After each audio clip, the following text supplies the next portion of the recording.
Hello to all animation fans! It looks like around the third installment of Zootopia, we're no longer just seeing scattered rumors, but a fairly logical picture of a possible storyline forming. And if you combine all the hints, leaks, and theories, we might be in for a truly unexpected continuation. And this time, the story could become much more large-scale. My name is Oksana. I'm an artist with a background in psychology, and I analyze films not only from a psychological perspective, but also from an artistic one. At the center of the third movie once again are Judy Hopps and Nick Wilde.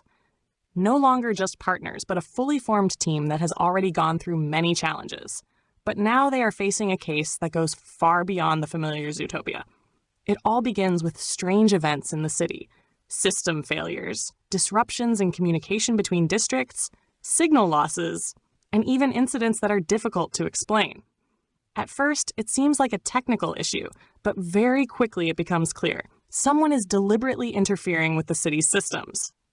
And the investigation leads Judy and Nick somewhere they never expected to go, high up into the sky.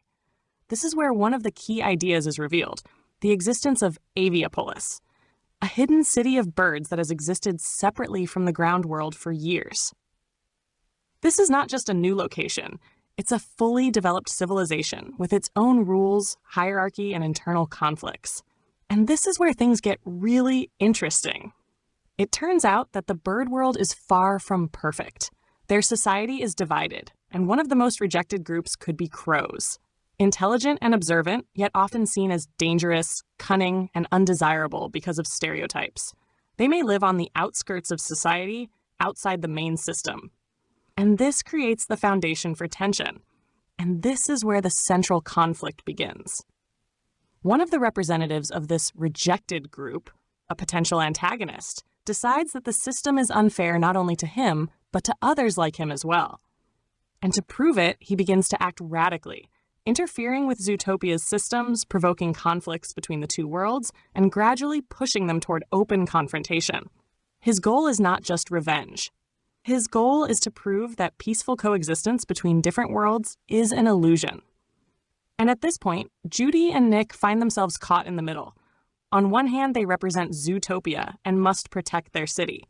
On the other, they begin to understand that the problem is much deeper than it seems. This is not just a crime. It's a story about inequality, fear, and rejection. At the same time, another, more personal storyline may be developing. If we remember the video that recently went viral, showing the possible birth of Nick and Judy's child, it might not just be fan-made content, but a kind of test of the audience's reaction. And if we assume the creators are indeed considering this direction, the film could include very subtle hints about the evolution of their relationship. Maybe not a direct confirmation, but moments that show their bond has grown deeper. More trust, more emotion, more personal connection. And this could become an important part of the story. Because against the backdrop of a global conflict between worlds, the characters' personal relationship could highlight the main idea, that differences don't just have to coexist. They can also create something meaningful together. Closer to the finale, the story will likely build toward a large-scale conflict, a threat not only to one city, but to both worlds. And it becomes clear, if nothing changes, both sides could suffer. And this is where Judy and Nick must do the most important thing. Not just solve the case, but help two societies find common ground.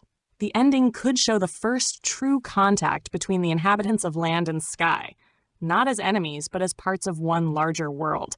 And if it goes this way, the third installment could become not just a continuation, but the deepest story in the entire franchise, with new themes, higher stakes, and an even stronger emotional impact.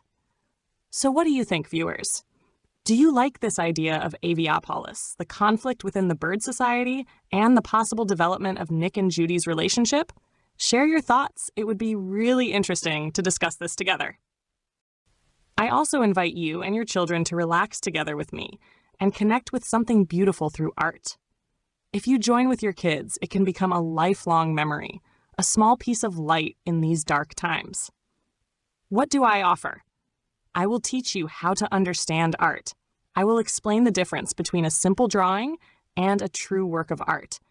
This is not about basic painting lessons you can find everywhere or step-by-step tutorials that are already widely available for free on YouTube.